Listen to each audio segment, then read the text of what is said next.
네, 오늘 우리에게 주시는 말씀은 요한일서 5장 18절에서 21절까지 말씀 중에 5장 18절에서 20절까지의 말씀 한 목소리로 봉독하도록 하시겠습니다. 시작. 하나님께로부터 난 자는 다 범죄하지 아니하는 줄을 우리가 아노라. 하나님께로부터 나신 자가 그를 지키심에 악한 자가 그를 만지지도 못하느니라. 또 아는 것은 우리는 하나님께 속하고 온 세상은 악한 자 안에 처한 것이며, 또 아는 것은 하나님의 아들이 이르러 우리에게 지각을 주사 우리로 참된 자를 알게 하신 것과, 또한 우리가 참된 자 곧 그의 아들 예수 그리스도 안에 있는 것이니 그는 참 하나님이시오 영생이시라. 아멘. 오늘 말씀은 그리스도인의 확신이라는 제목으로 박철수 목사님께서 말씀 전해주시겠습니다. 기도하고 말씀 전하도록 하겠습니다. 하나님 아버지, 은혜와 사랑을 감사를 드립니다. 날마다의 삶이 요동치지 않고 스릴 넘치지 않고 아버지 평온 가운데서 잔잔하게 시간 지나가는 줄 모르게 그런 가운데서 살게 하심을 감사를 드립니다. 아버지, 그 가운데서 저희가 주님을 따라가고 주님을 닮기 원합니다. 요한 1서 말씀을 통해서 아버지 믿는 자들이 어떻게 살아야 될지 알게 하시니 감사를 드립니다. 이 시간 함께하여 주옵소서. 예수님 이름으로 기도드립니다. 아멘. 그러니까 요한 1서, 2서, 3서는 어떤 거냐면은 그리스도인들이 실제 삶에서 어떻게 살아야 되는가, 삶의 지침서예요. 반면에 로마서는, 특별히 로마서 8장은 교리적으로 믿는 자들이 어떻게 살아야 되는가, 거기에 대한 거죠. 그러니까 지금 보면은 교리적인 부분하고 실제 삶의 부분을 같이 나가고 있어요. 둘 다 굉장히 중요해요. 그래서 요한 1, 2, 3서를 그걸 압축해 놓은 게 야고보서라고 보셔도 돼요. 내용이 거의 유사해요. 핵심 내용이. 그래서 주는 뭐냐면은 믿는다는 게 뭐냐? 믿는다는 게. 믿는 게 뭐예요? 원론적인 거 물어보면 굉장히 답답하잖아요. 믿는 거, 알기는 아는데 다 믿는 거야. 근데 믿는 거의 핵심은 성육신하신 예수 그리스도를 믿는 거. 그게 믿음의 핵심이에요. 성육신을 믿는 거. 그래서 요한 시대에 문제가 됐던 게 이단들이었잖아요. 특별히 영지주의자들. 그걸 뭐라고 그랬나요? 적 그리스도의 영. 적 그리스도하고 진리의 영하고 분간하는 그 기준점이 뭐였죠? 성육신. 예수님의 성육신을 믿는 사람은, 이 사람은 진리의 영을 받아들인 사람. 그런데 성육신을 받아들이지 않는 사람은 적 그리스도에 속한 사람. 그런데 사람은 어떤 속성이 있다? 자기가 믿는 대상을 따르는 습성이 있다. 그래서 하나님에 속한 사람은 하나님의 말씀을 순종하고요. 적 그리스도, 이걸 넓은 의미로는 세상이 있어. 세상을 따르는 사람은 세상을 따른다. 세상의 말을 순종한다. 그걸 뭘로 분간할 수가 있다? 행실을 보면 알 수가 있다. 하나님께서 말씀하신 계명, 그게 뭐였죠? 사랑하라. 특별히 요한일서에서는 형제를 사랑하라. 그래서 형제를 사랑하는가 아닌가를 보면은 뭘 알 수가 있다? 네가 진리의 영에 속했는가 아니면은 적 그리스도에 속했는가를 알 수가 있다. 형제를 사랑하는 것이 곧 구원을 얻는 길이다. 예수님을 믿는다고 그러는데, 하나님에 속했다고 그러는데 형제를 사랑하지 않는다면은 너는 구원을 받을 수가 없다. 이게 요한 사도가 말씀하신 핵심입니다. 특별히 오늘 요한일서 마지막 15장 13절에서 21절까지는 그걸 다시 한번 되짚어 줍니다. 핵심이 뭐냐면은 5가지인데, 네가 정말로 그리스도인이라면은 5가지 확신을 가져야 된다. 첫 번째가 영생에 대한 확신. 그러니까 네가 믿는다고 그러는데 내가 구원을 받았는지 아닌지 아리까리해. 그런다면 구원을 못 받은 거다. 네가 기도 응답을 받았는지 못 받았는지 확신이 안 선다면은 너는 뭐다? 구원을 못 받은 거다. 내가 세상을 이겼는지 죄를 이겼는지 아직도 알 수 없다. 그러면은 너는 아직 구원을 못 받은 거다. 그러면은 어떤 확신부터 먼저 가져야 되는가? 내가 하나님께 속하였다. 나는 하나님의 자녀라는 그거부터 확신을 가져야지. 그 다음에 어떻게 된다? 예수 그리스도가 내 안에, 내가 예수 그리스도 안에 있다. 그런 확신이 생기고, 그 확신이 생기면은 나머지 3가지 확신, 영생이라든가 기도응답이라든가 죄를 이기는 확신이 생긴다. 이게 오늘 본문의 요약입니다. 우리가 애들 기르면은 그러잖아요. 우리 아이는 나보다는, 적어도 나보다는 더 나은 사람이 되기를 원하잖아요. 그리고 되도록이면은 아이들이 신경 쓰지 않고, 다른 거 신경 쓰지 않고 공부만 할 수 있도록 환경을 조성해주고 싶잖아요. 근데 그게 지나치면 어떻게 되나요? 아이들은 아무것도 못하게, 그리고 오로지 너는 공부만 해. 학생의 본분은 뭐다? 공부다. 공부하는 로봇을 만들잖아요. 나머지 일들은 전부 엄마 아빠가 대신해줘. 그래서 헬리콥터 마음이 생기고, 그죠? 5분 대기줘야 무슨 일이 생기면은 손살같이 가서 도와주잖아요. 너는 공부만 해. 엄마가 대신해 줄게. 불도저 아빠가 생겨요. 아이에게 큰 일이 생겼다. 너는 뒤로 빠져. 아빠가 해결할게. 불도저로 문제를 확 밀어버리잖아요. 너는 평탄한 길만 걸어. 아니, 엄마 아빠가 그잖아요. 세례 요한도 아니잖아요. 세례 요한은 예수님의 오실 길을 준비했는데, 근데 아이들의 길을 준비하기 위해서 엄마 아빠가 불도저로 얘들 앞길을 밀어버리고 있어요. 그죠? 많아요. 그런 사람. 헬리콥터 마음도 많고요. 불도저 아빠도 많고 많아요. 그러면 얘들 어떻게 하나요? 그런 부모들이 뭘 하느냐? 나는 우리 아이들 부족함 없이 자라게 해주겠어. 뭐든 원하는 대로 해주겠어.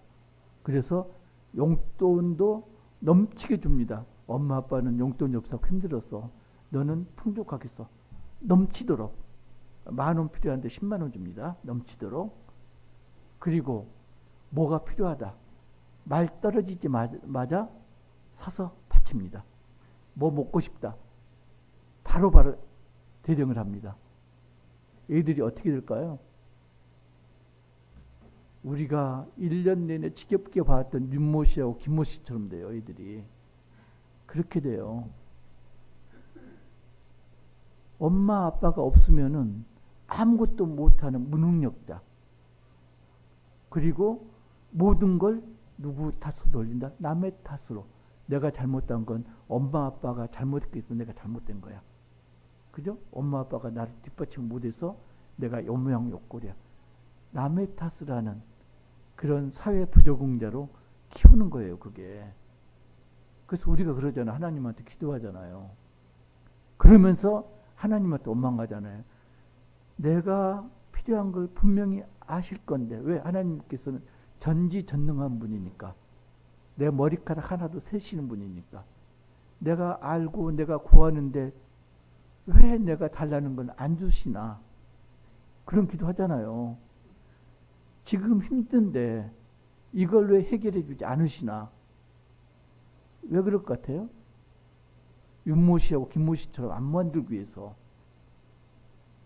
그잖아요.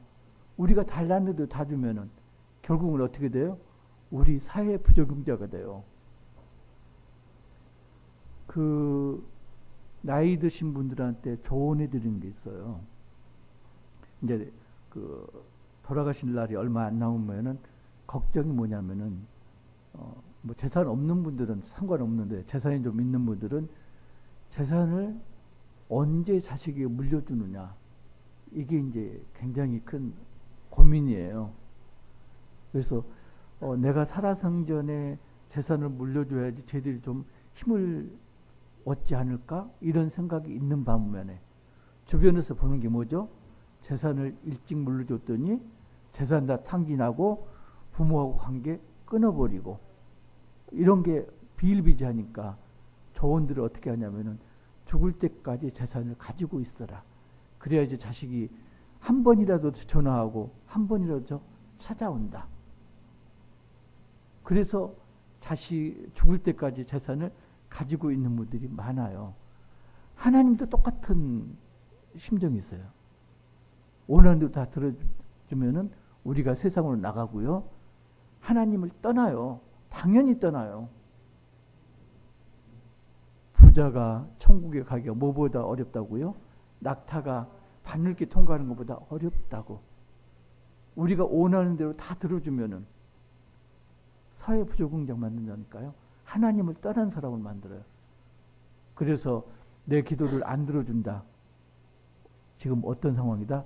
하나님께서 나를 훈련시키고 있는 거다. 이렇게 여기셔야 돼요. 그러니까 하나님은 어떻게 하냐면은 뭐부터 가르친다? 달리기보다는 넘어지는 것부터 가르치신다. 그래야지 넘어졌을 때 스스로 일어날 수가 있다. 그거 들어보셨어요? 브레이크 없는 벤츠. 벤츠를 사줬는데 엑셀레이터만 밟는 것만 가르쳐. 가속 페달만. 사고 나요. 뭐부터 가르쳐야 된다? 브레이크 밟는 것부터 가르쳐야 된다. 그래야지 차를 움직일 수가 있다. 우리에게 고난을 안 주시면은 어떻게 한다? 우리가 살다가 넘어지면은 일어나지 못한다. 그래서 조금만 고난을 주시고 거기에서 일어서면은 그 다음에 더 큰 고난을 주시고 그걸 견뎌내면은 더 큰 고난을 주시고, 그러면 우리가 일어날 수가 있는 거거든요. 우리 그렇잖아요. 얘들 자전거 탈 때 처음에는 뒤에서 잡고 밀어주잖아요. 그리고 그 다음에는 어떠죠? 놓고 따라갑니다. 근데 아이는 어떻게 알아요? 잡고 오는 걸로 알잖아요. 엄마 아빠가 뒤에서 잡아주는 걸로. 하나님이 지금 그러고 계세요. 니들 가는지 안 가는지 내가 보고 있다. 그런데 우리는 어떻게 해요? 하나님 끝까지 잡아주시고요. 끝까지 밀어주시고요. 그렇게 기도를 하잖아요. 오늘 내용들이 그런 내용이에요.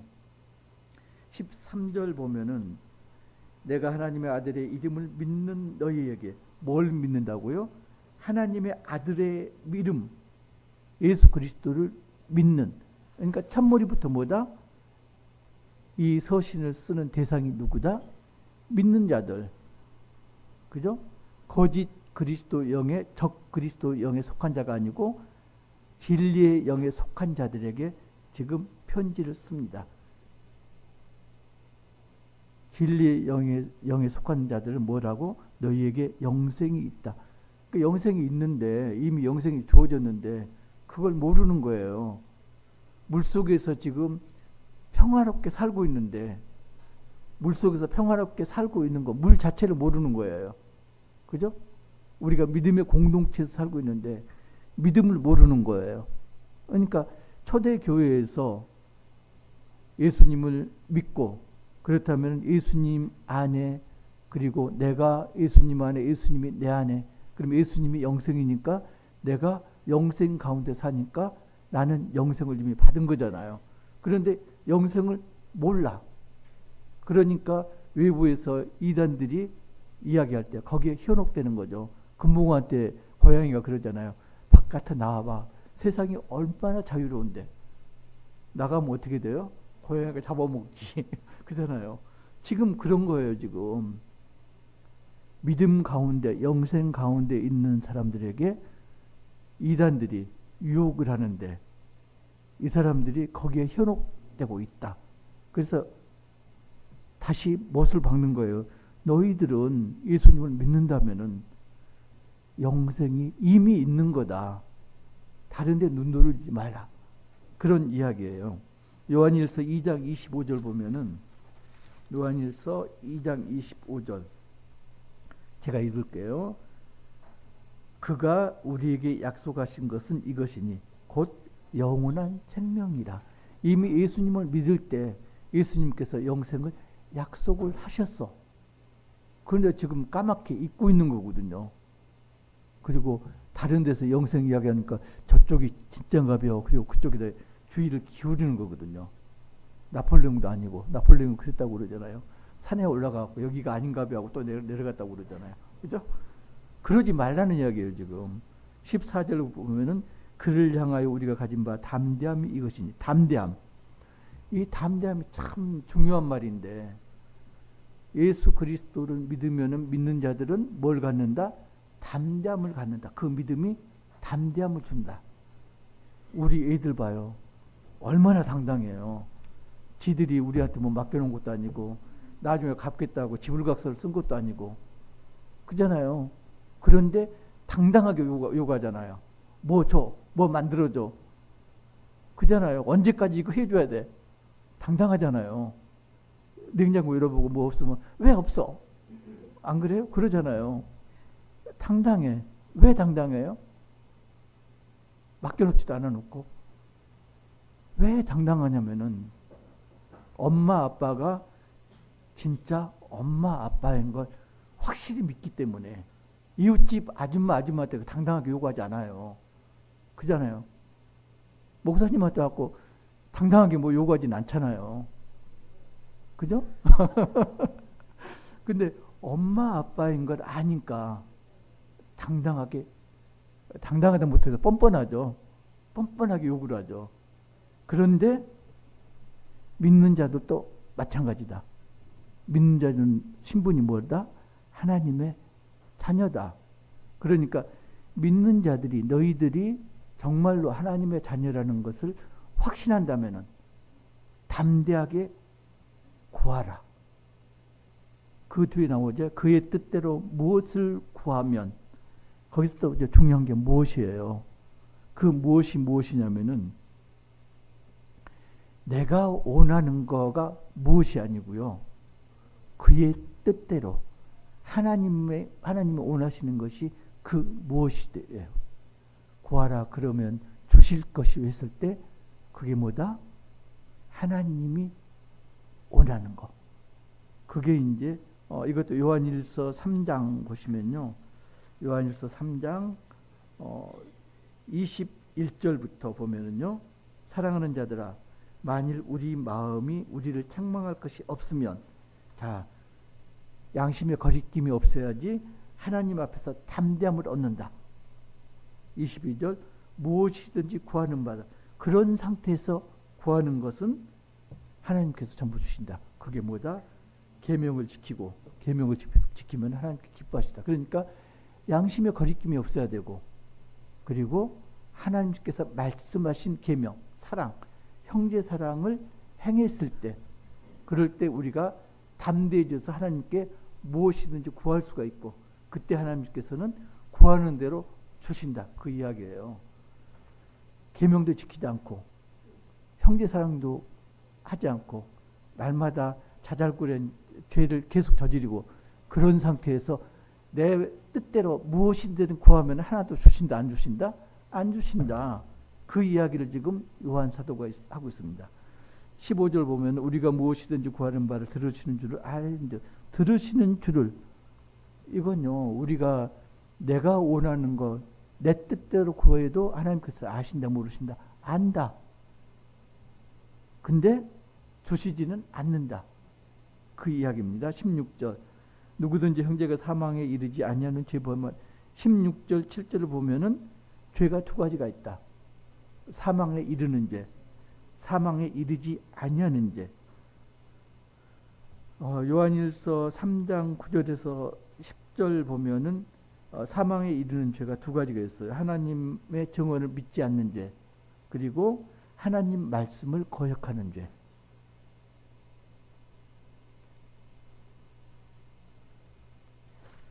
3장 찾아볼까요? 1절에 12절까지가 사망에 이르는 죄, 그러지 않는 죄 이건데, 예, 9절 보면은 제가 읽을게요. 하나님께로 난 자마다 죄를 짓지 아니하나니. 그러니까 성도들은 죄를 애초에 짓지 못하게 되어 있어요. 이는 하나님의 씨가 그 속에 거함이라. 그러니까 예수님이 내 안에 있다. 그리고 하나님께로부터 났기 때문에 죄를 저지를 수가 없다. 그래서 그걸로 인해서 마귀의 자녀하고 하나님의 자녀하고 나타난다. 하나님 그 형제를 사랑하지 않으면은 하나님의 속한 자가 아니다. 그래서 그 악한 자의 대표로 누구를 했냐면 가인을 악한 자의 대표로 정해놨습니다. 아무튼 그 요점이 그겁니다. 죄가 두 가지가 있다. 죽음에 이르는 죄, 그리고 죽음에 이르지 않는 죄. 죽음에 이르는 죄는 어떤 죄가 있냐면은 그 여호수아 7장 보면은 아간의 죄가 나오잖아요. 그죠? 아간. 또 사울도 그렇고 하나님이 진멸하라 그랬는데 어떻게 했어요? 좋은 걸 빼돌렸잖아요. 이런 죄도 하나님 말씀을 거역하는 죄. 그 다음에 성령을 속인 죄. 대표적으로 사도행전 5장 보면은 아나니아하고 삽비라 죄가 나오잖아요. 그죠? 재산을 팔아갖고 헌금을 드린다고 그러는데 일부를 숨겼다. 그럴 때 베드로가 책망을 합니다. 네가 성령을 속일 줄로 여겼느냐. 성령을 속이는 죄. 이게 이제 죽음에 이르는 죄입니다. 거기에서 재밌는 게 뭐냐면, 재밌나? 아니, 재밌는 게 아니지. 정말로 이렇게 섬뜩한 게 뭐냐면은 그런 자들을 위해서는 어떻게 하라? 기도도 하지 말라고 그랬어요. 사망에 이르는 죄를 짓는 자들에게는 기도도 하지 말라. 그 이야기는 뭐죠? 사망에 이르는 죄를 짓는 자들은 만나지도 말고 교제하지도 말고 기도도 하지 말라. 이게 이제 이단에 속한 자들, 우리가 흔히 이야기를 하죠. 이단에 속한 자들을 어떻게 해야 될 것인가? 어떻게 해야 돼요? 물론 우리가 기도를 해야 되죠. 근데 어떻게 기도해? 같이 공동으로 중보 기도를 해야 됩니다. 그게 아니고 내가 개인적으로 한 사람 개를 붙들고 기도하면 어떻게 된다? 우리하고 나 개인하고 그리고 그쪽 적 그리스도 세력하고 누가 강하다? 적 그리스도 세력이 강해요. 그러면은 기도하다가 어떻게 된다? 우리가 어느새 보니까 그쪽 집단에 속해 있다. 물들기는 굉장히 쉽습니다. 굉장히 쉬워요. 그래서 이때는 이제 워낙 다급한 상황이니까 아예 만나지도 말고 기도하지도 말라. 이렇게 이제 이야기를 했지만은 우리는 그들을 위해서 기도하고 그들을 구원하도록 노력을 해야 되는 거죠. 그러니까 죄라는 게 어떻게 해야지 이길 수가 있을까요? 그러면은 죄를 나 혼자 이길 수가 있다 없다? 없다. 그래서 죄를 이기는 방법 어떻게 한다? 죄를 예수님께 올려드려라. 그 이야기는 뭐죠? 내 안에 성령이 있을 때, 그죠? 내 안에 성령이 있을 때 죄를 이기게 하는 건 누구다? 성령이다. 그러니까 지금 이야기가 전부 쭉 연결됩니다. 모든 게 기도 응답도 마찬가지고요. 죄를 이기는 것도 마찬가지고 뭐가 우선돼야 된다? 내가 주 안에, 주가 내 안에 계실 때, 성령이 내 안에 계실 때 죄를 이기는 것도 기도 응답도 가능하다. 그 말을 계속 요한이 말을 조금씩 바꿔갖고 지금 하고 있습니다. 그 다음에 뭐 그 다음번에는 그 했죠. 하나님께로 하나님의 속한 것을 우리가 확신한다. 예수 그리스도 속한 것을 확신한다. 그 확신에서부터 나머지 죄를 이기는 확신, 기도 응답을 얻는 확신, 이게 가능하다. 누가복음 11장 13절 보면은 기도하는 대로 너희가 구하는 대로 받을 것이다. 뭘 받는다고? 구체적으로 뭘 주신다? 성령을 주시겠다. 구하는 걸 뭐든지 주시겠다 했는데 결론적으로 뭐다? 성령을 주신다. 그러니까 100만 원 받는 게 주시는 걸 받는 게 아니고요. 없는 집 받는 게 우리 구하는 거 받는 게 아니고요. 가장 중요한 게 뭐다? 하나님께서 성령을 주시는 거. 그게 진짜로 받는 거다. 요한복음 15장 17절에 계속 예수님 말씀하시죠. 너희가 내 안에 내가 너희 안에 있으면은 무엇이든지 구하라. 그러면은 받으리라. 요한일서 아까 우리가 봤죠. 3장 9절에 10절 하나님의 씨가 내 속에 있으면은 무엇이든지 구하는 대로 받는다. 야고보서 4장 21절 좀 더 이걸 확실하게 이야기합니다. 내가 구하여도 받지 못하는 것은 왜 그렇다? 정욕으로 쓰려고 구하였기 때문에 받지 못합니다. 받는 비결이 있어요. 받는 비결이. 내가 쓰려고 자꾸 달려고 그러니까 안 주시는 거예요. 어떻게 해야지 받는다? 내 이웃, 내 형제에게 필요한, 우리 공동체에서 필요한 걸 구하면은 주세요. 굉장히 신기하죠? 그래서 어떤 말씀을 하냐면은 우리가 어떤 사람이다? 복음의 통로되는 역할을, 통로 역할을 해야 된다. 거기서 한 걸음 더 나간 게 뭐냐요? 우리가 물질의 통로 역할을 해야 된다. 하나님께서 우리에게 물질을 주시는데 그 물질을 왜 주셨다? 너 혼자 잘 먹고 잘 살라고 주신 게 아니다. 그걸 너는 통로이니까, 통로 역할이 뭔가요? 흘러보내는 거. 그게 통로 역할이잖아요. 통로가 막히면 어떻게 되나요? 통로가 막히면은 다른 사람들이 받지를 못하죠. 수도관이 막혔어. 물이 공급이 안 되잖아요. 내가 수도관이야. 근데 나만 그걸 물을 마시고 있어. 그럼 어떻게 되나요? 수도관을 통해서 물을 받아야 될 사람들은 물을 마시지를 못하잖아요. 내가 통로 역할을 하면은 이제 조금 나는 이런 이야기 별로 안 좋아하지 않은데 떡 부스러기가 생긴다. 물질의 통로 역할을 하면은 100만 원을 흘려보내면은 떡 부스러기 10,000원이 생긴다. 근데 그게 거듭되면은 어떻게 되나요? 100번 하면 100만 원 생기는 거예요. 그죠? 10,000번 통로 역할을 하면 1억 원 생겨요. 떡 부스러기만 가지고도 물질적인 충족이 충분하다. 그런 사람들은 어떻게 한다? 물길을 막고요. 통로를 막고 내가 다 주워 먹어. 그러면은 하나님이 그 다음에 물질을 내려줄까요? 안 내려줄까요? 안 내려줍니다. 통로가 막힙니다. 실리가 있어요. 시골 가면은 옛날에 수도 있기 전에는 공동우물을 썼거든요. 보통 공동우물이 마을 가운데도 있지만은 좋은 동네는 산 비탈에 밑에 가면은 정말로 약수가 있었어요. 그걸 온 마을 사람들이 길어다 마셨거든요. 그런데 가물어도 물이 마르질 않아요. 그런데 산업화가 진행되면서 사람들이 한 가구, 두 가구 도시로 이주하잖아요. 마을이 텅 비어요. 몇 년 뒤에 가면 어떻게 됐을까요? 샘이 말라 있어요. 쓰지 않으면은 샘이 마릅니다. 우리가 물질의 통로 역할을 안 하면은 물질의 통로가 막힌다니까요. 나를 통해서 흘러가야 되는데 그게 막혀요.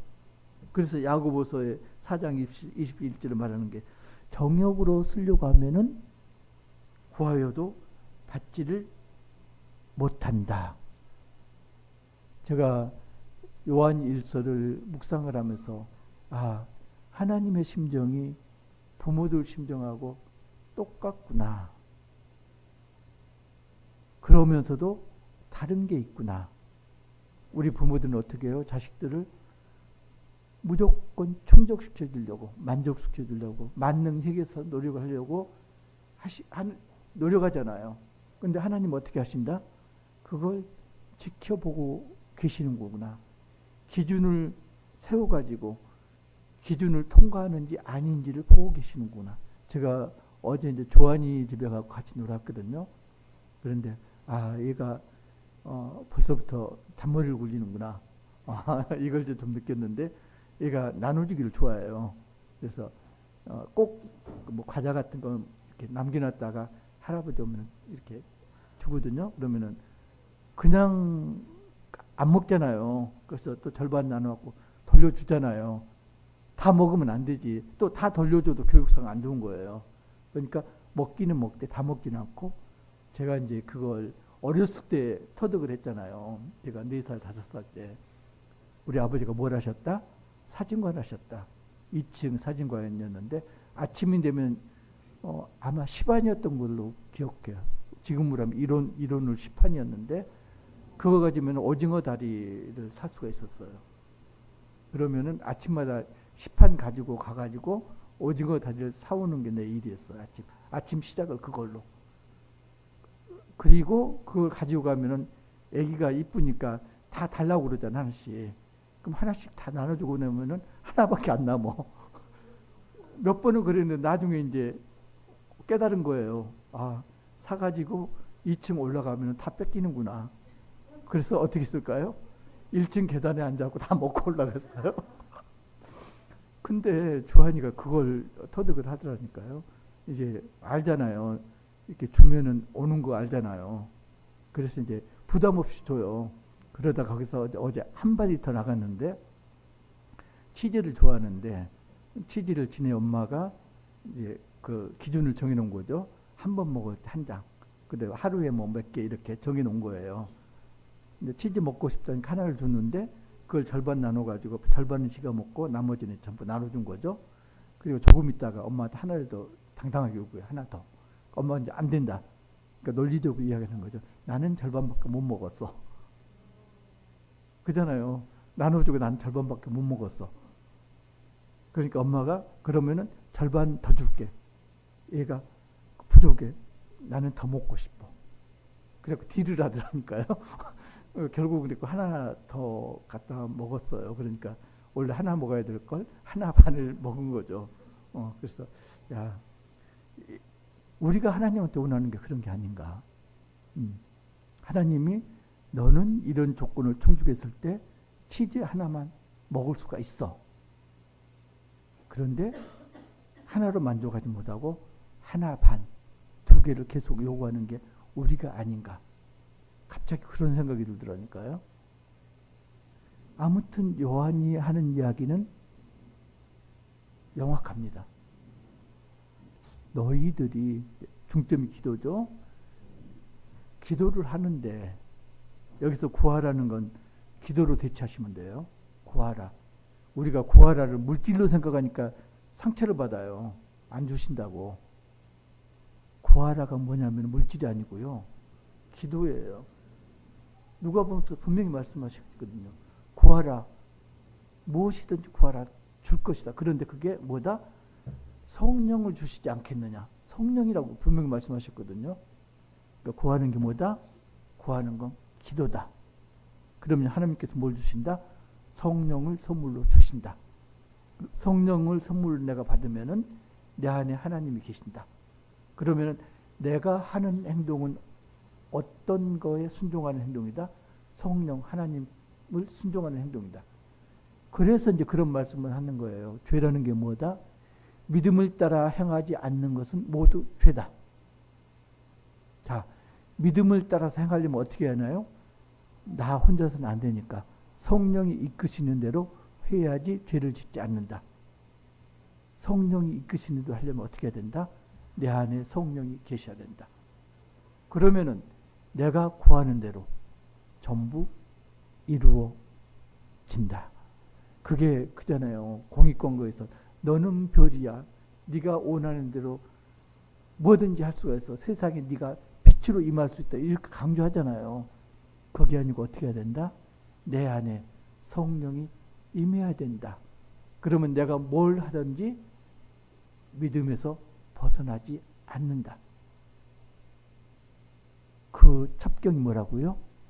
사랑, 형제 사랑. 그러니까 모든 걸 요한의 눈에서는 결과물이 뭐다? 구원받고 안 받은 그 결과물이 사랑이다.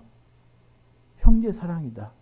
아무리 입으로 말하더라도 형제 사랑이 실천되지 않으면은 너는 구원받지 못한 인생이다. 요한이 그렇게 이야기하고 있습니다. 그러니까 요한 1서가요. 2서 3서도 2서 3서는 이제 요한 1서 내용 가지고 우리가 어떻게 공동체 생활을 해야 되는가. 여기에서 2서 3서가 말하고 있는데 요한 1서 내용이 사실은 성경 전체의 내용이라고 봐도 과언이 아닙니다. 우리가 어떻게 살아야 되는가. 많잖아요. 믿는다고 그러는데 믿음이 뭔지도 모르겠고 있는지도 모르겠고 믿는 사람이 어떻게 살아야 되는지 모르겠고 거기에 대해서 알려주는 게 요한 서신입니다. 믿음이 아직도 아리까리합니까? 뭘 보라고요? 형제 사랑을 보면은 알 수가 있습니다. 형제를 사랑하지 않는다면은, 남편을 사랑하지 않는다면은, 아내를 사랑하지 않는다면은, 아이를 사랑하지 않는다면은, 시부모님을 사랑하지 않는다면은 뭐다? 믿음이 없는 거다. 기도 응답이 안 된다고요? 뭘 보면 알 수가 있다? 형제 사랑을 보면 알 수가 있다. 형제를 사랑하지 않는다면은 기도 응답이 될 수가 있다, 없다? 없다. 죄 많은 세상에서 내가 어떻게 살아야 될지 모른다. 기준이 뭐다? 형제 사랑이다. 형제 사랑을 보면은 죄를 이길 수 있는지 없는지를 알 수가 있다. 자, 문제가요. 사랑하면은 사랑을 받아주면 좋은데 사랑하면 오히려 핍박을 한다. 그게 문제죠. 아니, 사랑하면 받으면 좋잖아요. 근데 그리스도인이 사랑을 하면 어떻게 사랑하나요? 예수님 마음으로 사랑하잖아요. 그러면 어떻게 된다? 그걸 거부를 한다. 왜? 세상은 어디에 속했다? 거짓 영에 속해 있다. 적 그리스도에 속해 있다. 그러니까 진리의 영 예수를 내가 그 사랑을 전하면은 상대 입장에서는 그 사랑이 뭐다? 나한테 위협으로 다가온다. 그잖아요. 술 마시는 사람을 제가 옛날에 몇 번 이야기한 것 같은데 우리 사촌 형님이 내가 대학교 다닐 때인데도 불구하고 어느 날 술이 한 잔 들어가니까 본심을 토로를 해요. 나는 너를 보면은 어려워. 그 당시에 내가 뭐 믿음이 가능한 것도 아니었고요. 그랬는데도 그런 말씀을 하시더라고요. 너를 보면은 내가 어려워. 너를 보면은 내가 죄 지은 게 생각나. 이런 이야기죠. 네가 어려워. 여러분들이 마음속에 성령이 있고 여러분들이 성령이 이끄시는 대로 형제에게 사랑을 베푼다면은 고마워가 아니고요. 네가 어려워. 그게 더 나가면은 너 나 안 만났으면 좋겠어. 내가 불편해. 이런 이야기가 나옵니다. 믿지 않는 자들에게 사랑을 베풀 때 고마워. 자주 만나자. 이런 말이 나온다면은 진정으로 사랑을 전하지 않은 겁니다. 그랬잖아요. 예수님의 복음이 전해지는 곳마다 축제가 일어났나요? 소요가 일어났습니다. 가는 곳마다 뒤집혔습니다. 바울이 가는 곳마다 도시가 뒤집혔어요. 오죽 했으면은 전염병 같은 자다. 그렇게 이야기했잖아요. 너는 오는 곳마다 분란을 일으켜 마치 전염병하고 똑같아. 이런 이야기를 들어야지 진정으로 형제사랑이 나타납니다. 아, 힘들죠. 특히 가정에서 힘들죠. 그죠? 근데 그게 당연한 겁니다. 그게 견디면은 그 다음에는 그 사람들이 이렇게 점점 접점이 찾아져요. 저는 이제 그 역할을 뭐부터 시작했냐면은 새벽기도 운전수부터 시작했어요. 운전기사부터. 아니 새벽에 그때는 이제 그 개포동 살 때인데 압구정도 소망교회까지 가려면은 새벽이니까 버스가 없어요. 그럼 택시를 타고 가야 돼. 젊은 여자가 이 새벽에 택시를 타고 가는 게 잠이 오느냐. 그래갖고 3년 동안 제가 운전기사를 했다니까요. 처음에는 차에서 기다리다가 주차장에 있다가 겨울이면 춥잖아요. 그래서 추위를 피해서 본당 뒤에 앉았다가 그리고 거기서 자다가 3년을 잤어요, 제가. 제 아내는 3년 이상 잤다고 그러는데 3년을 자다가 자도 들어오는 게 있잖아요. 그죠? 그 젖는 거죠. 젖고. 그러니까 어느 날 보니까 제가 앞자리에 앉아 있더라고요. 그러니까 뒷자리에 자다가 앞자리에 자고 있더라고요. 믿음이 물론 이제 여목사님처럼 가슴으로 직접 들어오는 경우도 있지만은 저처럼 이슬비에 옷 젖듯이 신압으로 옷 젖듯이 조금씩 좀 젖어가지고 믿음이 들어오는 경우도 있어요. 그러니까 특별히 그 남성 동지들 보면은 대부분이 그래요. 직격탄 맞는 사람도 있는데 그건 이제 그 조금 희귀한 사람들이고요. 대부분은 가랑비에 옷 젖듯이 그리고 아내에게 등 떠밀려서 이렇게 주님이 등을 떠밀는 게 아니고요. 아내가 등을 떠밀려서 와요. 시작이 어떤 거 알아? 부탁이에요. 그래서 이제 현명한 분들은 그걸 하죠. 생일 선물로 나 뭐 사주려고 노력하지 말고 교회에 같이 가자. 이게 생일 선물이거든요. 시작이 그렇게 시작되는 거예요. 나 생일 선물 딴 게 필요 없어. 명품 백도 필요 없고 같이 예배 드리는 게 나한테 최고의 선물이야. 그 다음에는요 2번 그 다음에는 10번 나오는 거, 그 다음에는 매주 나오는 거. 그렇게 하면서 점점 가까워지는 거예요. 그러니까 중요한 게 뭐다? 교회에 발을 들이는데 교회 입구가 아니고 교회 내로 발을 디디는 게 급선무입니다. 그러면은 여기가 이제 그러잖아요. 우리 모르는 사람 집 가도 서먹하잖아요. 교회도 마찬가지예요. 그 사람들 입장에서는 굉장히 낯선 공간이고요. 적대시하는 공간이에요. 뭐부터 시작해야 된다? 저쪽에서 한 발 들어와서 커피 한 잔 마시는 것부터 시작해야 돼요. 오래 있을 필요도 없고요. 잠깐 있다 나가더라도 거기에 거듭되면요. 아니 나처럼 뒤에서 자다가 앞에 와서 잔다니까요. 그렇게 돼요. 그리고 궁금해요. 도대체 무슨 말씀을 하시는지. 그러면은 보는 데서는 안 하고 안 보이는 데서 책도 구해서 보고 이런다니까요. 무슨 말씀일까 물으면서 찾아도 보고 그러면서 말씀이 들어오는 거예요. 중요한 게 뭐다? 사랑을 베푸는 것. 더 중요한 게 뭐다?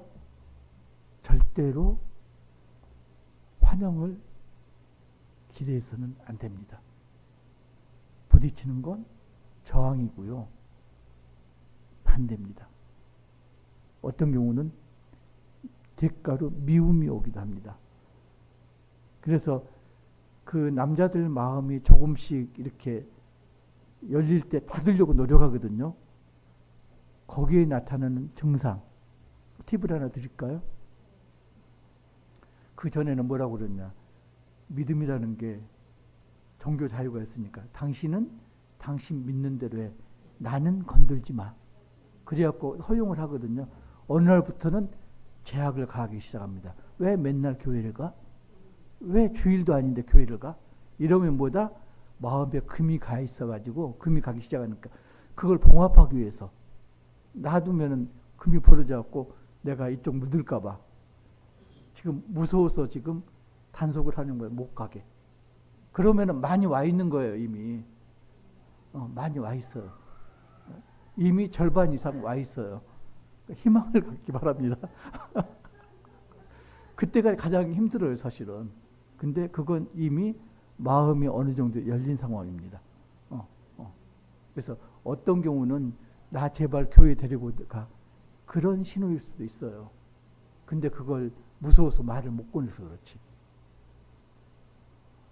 용기 내시기 바랍니다.